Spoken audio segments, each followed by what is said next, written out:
gagawin natin ay tinatawag na Apple Prosperity Bowl. Gagawa tayo ng Prosperity Bowl na tinatawag na Apple Prosperity Bowl kasama ang dahon ng money plant para maging masagana ang bagong taon ngayong 2025, Year of the Snake. Syempre, kapag kayo ay gagawa ng Prosperity Bowl, kinakailangan ninyo maghanda ng bowl. Ang bowl na gagamitin natin ay porcelain bowl. Kung walang porcelain, huwag gumamit ng plastic. Pwede niyong gamitin ang glass bowl. Ihanda ang bigas. Ang bigas ang pinaka-importante dahil representasyon ito ng kasaganahan at palagi kayong merong bigas sa 2025. Maghanda ng doseng laurel, ilagay sa gilid dahil ang kahulugan ng laurel ay magandang kalusugan at kontra sa masamang mata ngayong 2025. Sunod naman, maghanda ng papel na pera. Pwedeng 20s, 50s, 100 or 1,000. 12 pieces na pera, irolyo ito mas maigi na nakaharap ang tao at lagyan ng red ribbon. Pera ay simbolo ng kasaganahan at pag-unlad at walang humpay na pera sa 2025. Ang red ribbon naman sa Prosperity Bowl ay isang simbolong mabuting kapalaran, pagkakaisa at pagkakaroon ng magandang ugnayan sa pamilya. At pagkatapos, maghanda din ng 12 itlog o 12 pieces na itlog. Kasi ay simbolo rin ng pagkakaroon ng anak at pagpapalaki ng pamilya. Sa mga hindi nagkakaanak dyan, pwedeng kayong gumawa ng ganito. At saka walang humpay na kasaganaan sa ating buhay dahil bilog ang itlog. Sunod naman ang coins. Ugaliin na malinis ang coins na ilalagay. 12 pieces na coins ang ilalagay ninyo dahil ang coins ay roundness. Sinasabi na magandang energy of heaven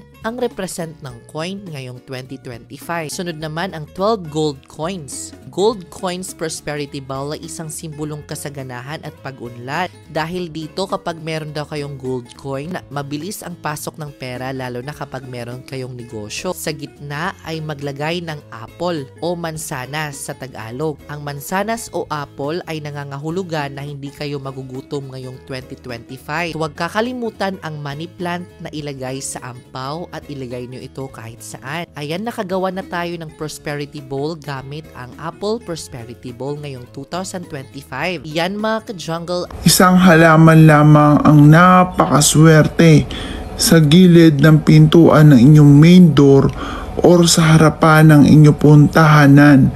Pwede rin nyo itong ipasok mga bossing ko sa loob ng inyong puntahanan at ang dulot nito ay napakaswerte.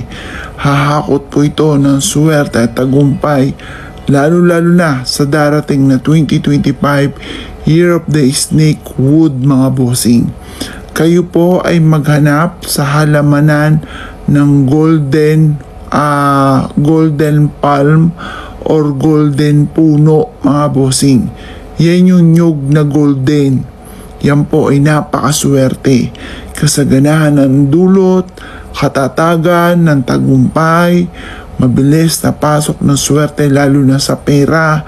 Ayan po mga bossing ko, huwag nyo lang palalakihin. Kahit yan po ay maging dwarfs or maging bonsai, ilagay nyo lamang po yan sa isang paso at ipasok nyo sa loob ng inyong tahanan.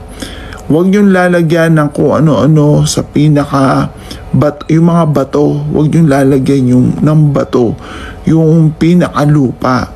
Hindi rin po yung maganda. Dahil unang-una, nakakasakal po yan sa halaman. Imbis na lumago ang halaman, yan po mga bossing ko ay maaring matsugi or malanta. Dahil minsan, may mga bato na maiinit. Huwag niyong lalagyan po siya. Hayaan niyo lang na lupa lang po talaga po siya mga bossing. At huwag niyong lalagyan ng kahit anuman na bato para panaklob sa kasi hindi maganda po yun sa halaman. Yan po mga bossing ko, ang isa sa mga pinaka numero 1, yung golden palm mga bossing ko or golden nyug sa gilid ng pintuan ng inyo po main door. Napakaswerte rin yan sa harapan ng inyong tahanan or kaya po ay sa loob ng inyong tahanan. Kung nagpaplano ka na maglagay ng halaman, yan ang pinaka the best, pinaka maswerte mga bossing ko sa gilid, sa harap at ganoon din po sa loob ng inyong tahanan. Kaya kung ikaw ay maghahanap ngayon ng mga masuswerteng halaman, yan ang wag na wag kang magpapawala. Dahil yan po ay hahakot ng tagumpay, hahakot yan ng kasaganahan, at mapapansin ninyo, nagagawa nyo yung mga bagay na hindi nyo ginagawa dati, na kaya pala nagawa mo ang mga bagay na ito, ay dito pala ikaw ay suswertihin. Dito ka pala magkakaroon ng maraming pera, dito ka pala yayaman. Bukod sa inyong pagiging masipag at matyaga, dahil kahit napakarami niyong halaman at ikaw ay batugan, wa-effect po yan. Kaya kailangan, kung mahilig ka sa mga pampaswerte, lalo niyong sisipagan mga bossing. Tiyaga-tiyaga lang mga bossing ko. At kung ano man ang inyong ninanais, yung mga pampaswerte niyan ay dadalhin ka kung saan po kayo ay magiging matagumpay at matutupad ang inyong mga pinapangarap. Kaya kung ikaw ay gagawa ng ganito, maghanap ka na sa halamanan dyan sa lugar ninyo. Napakaswerte po niyan. Pwede rin po yan na kausap-usapin nyo na tuparin kung ano man ang inyong mga pinapangarap. At yan po ay mabilis po ang pasok ng swerte po dyan, lalo-lalo na sa taon ng 2025, Year of the Snake Wood mga bossing. Kaya ako'y gagawa ng mga ganyan mga pamamaraan ay siya mga boss. Good luck po sa iyo po lahat.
Happy New Year!